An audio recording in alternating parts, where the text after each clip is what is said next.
राधे राधे दर्शकों, मैं साक्षी ठाकुर बहुत बहुत स्वागत करती हूँ आपका इस बेहद खास प्रोग्राम जिसका नाम है क्या कहते हैं आपके सितारे। तो दर्शकों, आपकी बड़ी बड़ी समस्याओं के छोटे छोटे उपाय लेकर हम लोग रोज आपसे मिलते हैं, आपके जीवन से जुड़ी हर समस्या का समाधान करते हैं। तो दर्शकों, आज मैं आपको बताने जा रही हूँ सूर्य के राशि परिवर्तन के बारे में। सूर्य देव, आपको पता ही है कि सूर्य जो है कितना हमारे जीवन के लिए इम्पोर्टेंट है। और सूर्य देव जो है वो 30 दिनों का सूर्य का राशि परिवर्तन जो है वो कौन सी 5 राशि वालों के लिए वरदान साबित होने जा रहा है। आप सभी को पता है कि सूर्य की अभी जो है शनि के साथ में मकर राशि में युति चल रही थी, पिता पुत्र की युति चल रही थी। आपको पता है कि पिता जब भी पुत्र के घर में जाते हैं या पुत्र जब भी पिता के घर में आते हैं तो कोई ना कोई दिक्कत परेशानी आती है।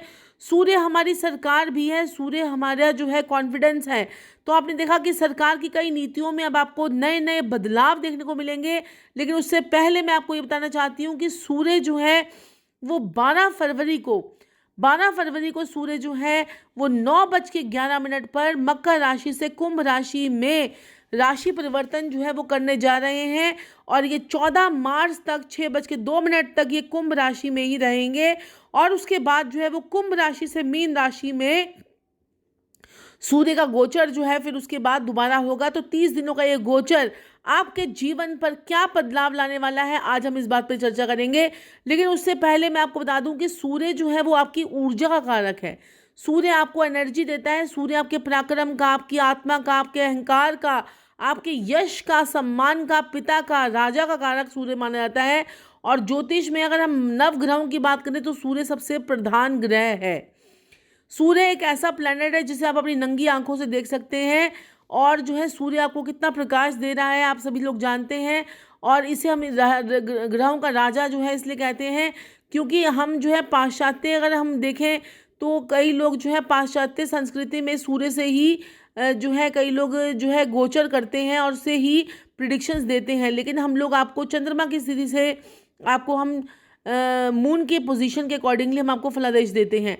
तो जिस व्यक्ति की भी कुंडली में अगर सूर्य अच्छा होता है, सूर्य अगर किसी की भी कुंडली में अच्छा होता है या शुभ स्थिति में बैठा होता है तो ऐसे इंसान को बहुत ही बढ़िया चमत्कारिक परिणाम जो है उसको मिलते हैं।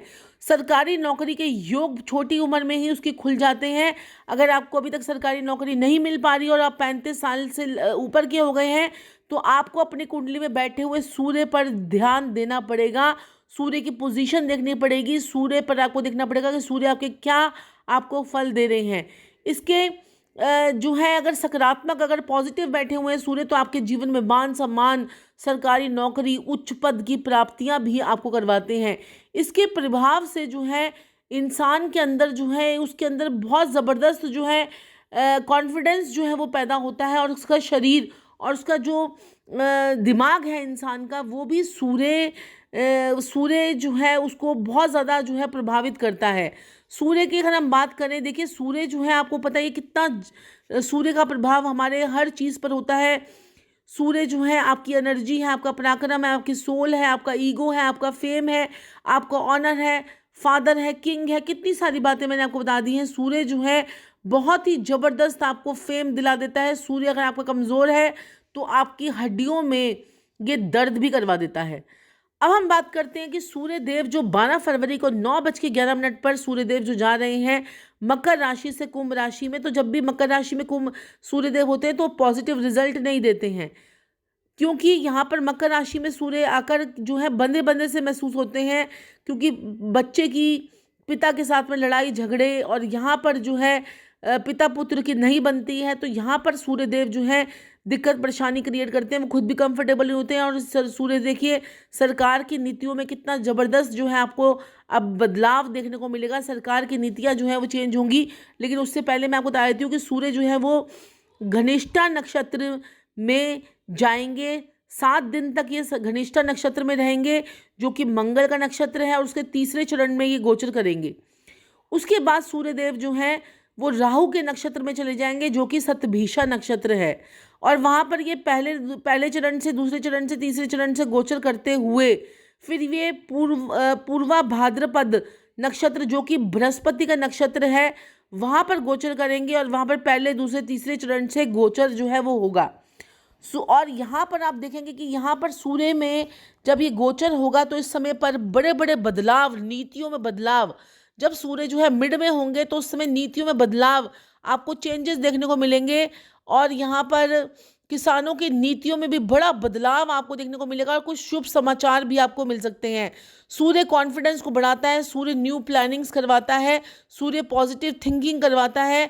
और सरकार की भी कुछ मीटिंग्स, कुछ अच्छे लेवल पे मीटिंग्स होकर उसकी, देखिए अभी जो है सरकार की जो जितनी भी किसानों के साथ में मीटिंग्स हो रही थी वो सारी जो है उसका जो परिणाम था वो बिल्कुल भी फेवर में नहीं जाना था। अब जो है परिणाम फेवर में जाता हुआ मुझे नज़र आ रहा है।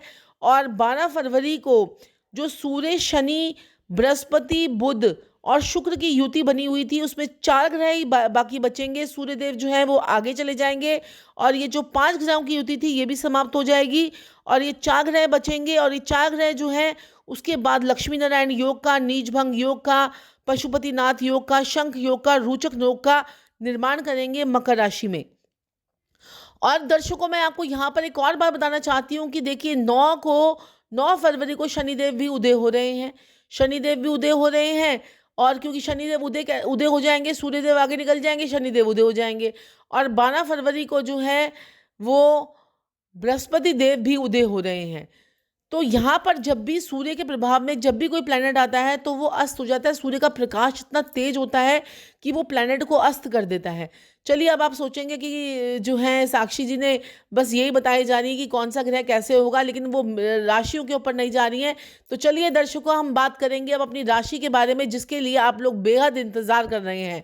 तो अब हम बात कर लेते हैं, मेष राशि से शुरू करते हैं। तो मेष राशि में सूर्यदेव जो है वो आपके 5वें घर के मालिक होते हैं। सूर्यदेव पंचम भाव आपकी बुद्धि का होता है। जब पंचम भाव से सूर्य का गोचर, पंचम भाव का स्वामी सूर्य आपके जो है आपके एकादश भाव से गोचर करेगा। अब मकर राशि से वो मकर राशि से वो कुंभ राशि की तरफ जाएंगे तो लाभ भाव में आएंगे। यहाँ पर थोड़ा टाइम आप थोड़ा नॉनवेज वगैरह का परहेज करें, ड्रिंक वगैरह का परहेज करें तो आपके लिए बहुत बढ़िया समय रहेगा, लाभ का समय है। थोड़ा सा कोई बिजली का उपकरण अपने घर में इस वक्त ना लेकर आएं और अपने बच्चों का ध्यान रखें और बच्चों से आपको लाभ, उनकी शिक्षा में भी आपको लाभ और मनचाहे फलों की प्राप्ति आपको होगी। जो आपने पीछे महीने में जो कार्य किया है उसका रिजल्ट अब आपको मिलने वाला है। आपकी पब्लिक डीलिंग बढ़ने वाली है और पब्लिक डीलिंग से आपको लाभ भी आने वाला है। और जो बहुत समय से पाइपलाइन में आपके काम अटके हुए थे वो सभी काम जो है आपको पूरे होते हुए मुझे नज़र आ रहे हैं। तो चलिए बात कर लेते हैं वृषभ लगन के बारे में। तो वृषभ लगन की अगर हम बात करें तो आपके चौथे भाव का स्वामी होता है सूर्य और आपके चौथे भाव का स्वामी आपके दशम भाव से गोचर करेगा। नई प्लानिंग, नई इन्वेस्टमेंट्स, नया काम, नई जॉब और जॉब में प्रमोशन के चांसेस और कोई नए काम को करने का आपका जो है वो मन करेगा या आपको कोई नया अवसर आता हुआ मुझे नज़र आ रहा है। ये बहुत ही अच्छा समय है, इस समय को बिल्कुल भी वेस्ट ना करें। तो चलिए बात कर लेते हैं मिथुन लगन वालों के लिए भी बहुत ही शानदार और बहुत ही बढ़िया समय आ रहा है मिथुन लगन वालों के लिए, क्योंकि अष्टम भाव से आपका गोचर चल रहा था सूर्य का और अष्टम भाव जो होता है हमारा मृत्यु का घर होता है। अष्टम भाव में इतने सारे ग्रह आपके बैठे हुए थे लेकिन फिर भी आपको जो है सावधानी जो है वो बरतनी है। कोई भी दुर्घटना अभी भी घट सकती है, अभी आप पूरी तरीके से बाहर नहीं आए हैं। मिथुन लगन वाले अपना पूरा विशेष रूप से अपनी हेल्थ का ध्यान रखें, अपनी टांग का ध्यान रखें, किसी चोट एक्सीडेंट का ध्यान रखें। तो यहाँ पर आपके जो है नवम भाव में बहुत ही बढ़िया आपको रिजल्ट आएगा और किस्मत का सितारा आपका बुलंदी पे जाता हुआ नजर आ रहा है। चलिए बात कर लेते हैं कर्क लगन वालों के लिए। तो कर्क लगन वालों के लिए ये गोचर जो है वो 50-50 काम करेगा और यहाँ पर मैं आपको बता दूं कि थोड़ा सा आप अपनी ज़बान पर कंट्रोल रखें, थोड़ा सा आप अपने झूठ कम बोलें और क्या कहते हैं कि ऐसे ऐसे कार्य ना करें जिससे किसी का दिल दुखे और जो है चिल्लाने वाला कार्य ना करें। बहुत तेज़ तेज़ मत चिल्लाएं अपने परिवार के साथ में, अपने अपने रिश्तेदारों के साथ में, कोई कुटुंब के साथ में कोई लड़ाई झगड़ा जो है आपको इस वक्त जो है वो बिल्कुल अवॉइड करना है। और ये गोचर आपके लिए 50-50 रहेगा, लेकिन फिर भी अगर आप एहतियात बरतते हैं तो बहुत ही बढ़िया समय रहेगा। तो चलिए बात कर लेते हैं सिंह लगन वालों के लिए। तो सिंह लगन वालों की अगर हम बात करें तो सप्तम भाव से गोचर रहेगा। डेली इनकम में थोड़ी सी दिक्कत परेशानी आ सकती है। आपके जो है पति पत्नी के बीच में लड़ाई झगड़े, प्रेम संबंधों में थोड़ी सी दिक्कत परेशानी, लेकिन फिर भी आप जो है अपनी हिम्मत से, अपने बल से, अपनी एनर्जी से जो है आप इन सब चीज़ों पे ओवरकम कर जाएंगे। चलिए बात कर लेते हैं कन्या लगन वालों के लिए। तो कन्या लगन वालों की अगर मैं बात करूं तो आपके लिए रोग, ऋण, शत्रुओं के भाव में सूर्य का गोचर करना, आपका जो बहुत समय से आपकी प्लानिंग बन रही थी बाहर जाने की, विदेशों से काम करने की, और थोड़ा सा पैसा आपका विदेशों में अटका हुआ था, वो सभी पैसा आपको वापस मिलने के योग जो हैं बन रहे हैं। और विदेश से आपकी विदेश यात्रा भी हो सकती है, विदेशों से काम, और आपकी हेल्थ में अच्छी इंप्रूवमेंट आपको देखने को मिल सकती है। तो चलिए बात कर लेते हैं तुला लगन वालों के लिए। तो तुला लगन वालों की अगर हम बात करें तो उनके पंचम भाव से होगा आपका सूर्य का गोचर। आपके 11वें भाव का स्वामी होता है सूर्य, और यहाँ पर आपके पंचम भाव में गोचर करेगा।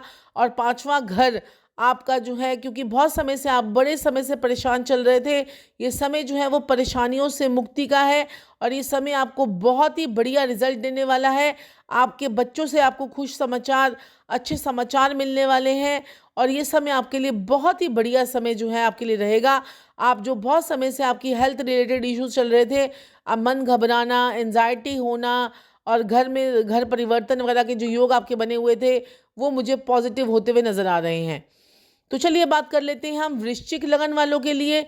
तो कर्म स्थान का स्वामी आपका जो बनता है वो सूर्य बनता है, और वो उसका चौथे भाव में बैठना, थोड़ा सा चौथे भाव में सूर्य आके अपनी जो एनर्जीज जो हैं वो, जैसे चौथा घर हमारा जो है जल का होता है, और यहाँ पर सूर्य आग का गोला है, और जल में आकर थोड़ा सा बुझ सा जाता है, या गर्म पानी जो है वो गर्म हो जाता है। तो ऐसे में गुस्सा आपको बहुत जल्दी आ सकता है। थोड़ा सा आपको अपनी हेल्थ रिलेटेड इश्यूज़ का ध्यान रखना है, और लेकिन फिर भी आप कर्म स्थान में आपको बहुत से अच्छे समाचार और शुभ समाचारों की प्राप्ति जो है वो होने वाली है, क्योंकि यहाँ से सूर्य आपके कर्म स्थान को देखेगा, और सूर्य जो है अपनी राशि को देखने वाला है। तो अपनी राशि को जब भी कोई ग्रह देखता है तो उसका रिजल्ट जो है वो पॉजिटिव जो है वो आता है, क्योंकि कोई भी ग्रह हो, प्राणी हो, इंसान हो, वो अपने घर के शीशे नहीं तोड़ता है। तो यहाँ पर जो है सूर्य भी अपने घर को देख रहा है, अपने कर्म स्थान के आग को देख रहा है, तो यहाँ पर आपके लिए भी बहुत ही बढ़िया समय है। तो चलिए अब हम बात कर लेते हैं धनु लगन वालों के लिए। तो धनु लगन वालों के पराक्रम में, किस्मत का स्वामी का पराक्रम भाव में बैठना आपके लिए बहुत ही राजयोग कारक है, और यहाँ पर आपकी किस्मत खुलने वाली है, किस्मत से कोई चीज़ आपको मिलने वाली है। किस्मत में जो अपॉर्चुनिटीज़ जो हैं आपकी बची हुई थी, जो आपकी बहुत समय से पूरी नहीं हो रही थी, वो आपकी पूरी होंगी। बहुत अच्छे अच्छे भाई, छोटे भाई बहनों के साथ में आपके रिश्ते अच्छे होंगे, और उनकी मदद करने के लिए भी आप तैयार रहेंगे। तो चलिए, जो आपको शिकायत थी कि भाग्य साथ नहीं दे रहा है, वो भाग्य आपको अब साथ देता हुआ आपको नजर आएगा। तो चलिए बात कर लेते हैं मकर लगन वालों के लिए। तो मकर लगन वालों की अगर हम बात करें तो मकर लगन वालों के दूसरे भाव का स्वामी होता है सूर्य। मकर लगन वालों के अष्टम भाव का स्वामी सूर्य दूसरे भाव में बैठा हुआ है, और यहाँ पर थोड़ा सा आपको कोई लीगल एक्शन, या घर के अंदर, कुटुंब के अंदर कोई लड़ाई झगड़ा ना हो, इस चीज़ का आपको बेहद ध्यान रखना है। बड़े बुजुर्गों का साथ आपको मिलेगा, और अगर आप ध्यान रखते हैं तो थोड़ी सी कोई ऐसी चीज़ के ऊपर से ना टाप जाएं आप, कोई ऐसा तंत्र मंत्र ना हो जाए, उसका आपको ध्यान रखना है। क्योंकि अष्टम भाव का स्वामी आपका सेकंड हाउस में आ रहा है, और यहाँ पर थोड़ी सी सावधानी आपको बरतनी है। कोई ऐसी चीज़ के ऊपर से, कोई आप जब चौराहा टापते हैं या चौराहे से जाते हैं, तो ऐसे ध्यान रखें किसी चीज़ के ऊपर से आपका पैर ना आ जाए, इस चीज़ का आपको विशेष ध्यान रखना है। तो चलिए बात कर लेते हैं कुंभ लगन वालों के लिए। तो कुंभ लगन वालों की अगर हम बात करें तो सप्तम भाव के स्वामी का लगन में आना बहुत ही बढ़िया, डेली इनकम आपकी बढ़ने वाली है। पति पत्नी के बीच में जो बहुत समय से लड़ाई झगड़े चल रहे थे, वो लड़ाई झगड़े समाप्त होने वाले हैं, और आपको शुभ समाचारों की प्राप्ति होने वाली है। कोई डेली इनकम आपकी बढ़ने वाली है, कोई किराए की इनकम आपकी लग सकती है, और यहाँ पर आपका सरकार से भी आपको फ़ायदा होता हुआ नज़र आ रहा है। तो चलिए बात कर लेते हैं मीन लगन वालों के लिए। तो मीन लगन वालों की बात करें तो हमारा छठे भाव का स्वामी होता है सूर्य, और जो कि 12वें भाव में गोचर करेगा। तो आपका जो विदेश यात्राओं का समय चल रहा था और आप जा नहीं पा रहे थे, तो वो आपका जो है जाने का समय जो है वो आ गया है। तो बस अब अपना तैयारी कर लीजिए, कोई ना कोई यात्रा आपकी होने वाली है और हेल्थ रिलेटेड इश्यूज जो आपको चल रहे थे वो भी आपके गायब हो जाएंगे। आपकी बीमारी कहाँ छू मंतर हो जाएगी आप सोच भी नहीं सकते हैं। लेकिन यहाँ पर मैं आपको सिर्फ एक और एक एडवाइस देना चाहती हूँ कि किसी की जमानत ना दें। रात को जल्दी सोने का प्रयास करें, अपनी विशेष रूप से आँखों का ध्यान रखें और अपनी हेल्थ का ध्यान रखें और अपने फेस का ज़बरदस्त ध्यान रखें और रातों को जल्दी सोने की आदत डालें। किसी के झूठी गवाही जो है यहाँ पर ना दें। अगर हम इन सब चीज़ों का परहेज़ कर लेते हैं तो बहुत ही समय आपके लिए बेहतर रहेगा। ये समय आपके लिए बहुत ज़बरदस्त और विदेशों से लाभ कमाने का समय आ गया है। तो यहाँ पर आपको जो है हेल्थ रिलेटेड इश्यूज़ जो हैं आपके बहुत समय से जो आपको तंग कर रहे थे वो आपके मुझे समाप्त होते हुए नज़र आ रहे हैं। दर्शकों, सूर्य का गोचर के बारे में आपने जाना, लेकिन यहाँ पर मैं आपको बोलना चाहती हूँ कि देखिए सूर्य जो है आप हमारे लिए कितना इम्पॉर्टेंट है सूर्य, और इसका जो है 12 राशियों पर क्या प्रभाव पड़ेगा। 5 राशियाँ जो हैं वो बहुत ही बढ़िया पॉजिटिव इफेक्ट लेकर आ रहा है 5 राशि वालों के लिए। तो वो 5 राशियाँ मैं अंत में आपको ज़रूर बताना चाहूँगी। वो 5 राशियाँ हैं मेष राशि और मेष लगन मेष राशि, और यहाँ पर आपका जो है वृषभ लगन वृषभ राशि, मिथुन लगन मिथुन राशि, मिथुन लगन और मिथुन राशि, तुला लगन और तुला राशि, धनु लगन और धनु राशि, और जो है कुंभ लगन और कुंभ राशि। इन सब के लिए, इन 6 राशि वालों के लिए तो वरदान साबित होने वाला है ये समय। आप लोगों के जीवन में बड़ी ज़बरदस्त अपॉर्चुनिटी लेकर आएगा ये समय, और आप लोगों के लिए बहुत से रास्ते आपके खोलता चले जाएगा। तो सूर्य को अपने और मजबूत करने के लिए क्या आपको ऐसा उपाय करना है? आदित्य हृदय स्तोत्र का पाठ करना है, विष्णु जी की आपको आराधना करनी है, और आपने जो है सूर्य देव को जल चढ़ाना है, और उस जल में आपने 7 लाल मिर्च के बीज 7 लाल मिर्च के बीज आपने जो है उसमें डालने हैं, और उसके बाद आपने थोड़े से चंदन, थोड़ी सी रोली और थोड़ी सी हल्दी डालकर अगर आप सूर्य को जल चढ़ाते हैं, और अपने पिता के पैर छूकर आपको आशीर्वाद जरूर लेना है। पिता के घुटनों को अगर आप दबाते हैं, पिता के घुटनों को दबाकर आप उनसे आशीर्वाद लेते हैं और उनकी मालिश करते हैं अगर आप अरंडी के तेल से, तो आपको ज़बरदस्त रिजल्ट मिलेगा। अगर पिता ना हो तो किसी गुरु के आप पैर दबाएं, या फिर उनके पैरों को जो है उनकी मालिश करें, या आप उनके पैरों को छूकर आशीर्वाद लें। आपके जीवन में ऐसा चमत्कार आपको देखने को मिलेगा कि आप सोच भी नहीं सकते। और सुबह जल्दी उठने का प्रयास करें, क्योंकि सूर्य जिनके अच्छे होते हैं ऐसे लोग जल्दी उठते हैं और जल्दी सोते हैं और जल्दी जल्दी सारे काम करते हैं। उनके जीवन में वो हर किसी के लिए जो है काम करने के लिए तैयार रहते हैं और बहुत ही पॉजिटिव एनर्जी से भरपूर रहते हैं। तो अगर आप भी अपने जीवन में पॉजिटिविटी लाना चाहते हैं तो सूर्य के जो मैंने आपको ये उपाय बताए हैं वो कीजिए। और अंत में आपको मैं यहाँ पर बोलना चाहूँगी कि अगर अभी तक आपने हमारे चैनल को सब्सक्राइब नहीं किया है तो सब्सक्राइब कीजिए, लाइक कीजिए, शेयर कीजिए, और हमारे फ्री कुंडली विश्लेषण में का पार्ट बनना मत भूलिएगा। और हम लोग बहुत ही जल्द आपको साधना टीवी और ईश्वर टीवी पे मिलेंगे। तो दर्शकों, रात को 11 बजे हमारा प्रोग्राम देखना मत भूलिएगा। रात को 11 बजे साधना टीवी और ईश्वर टीवी पे। आज के लिए इतना ही, फिर आपसे मुलाकात होगी, तब तक के लिए राधे राधे।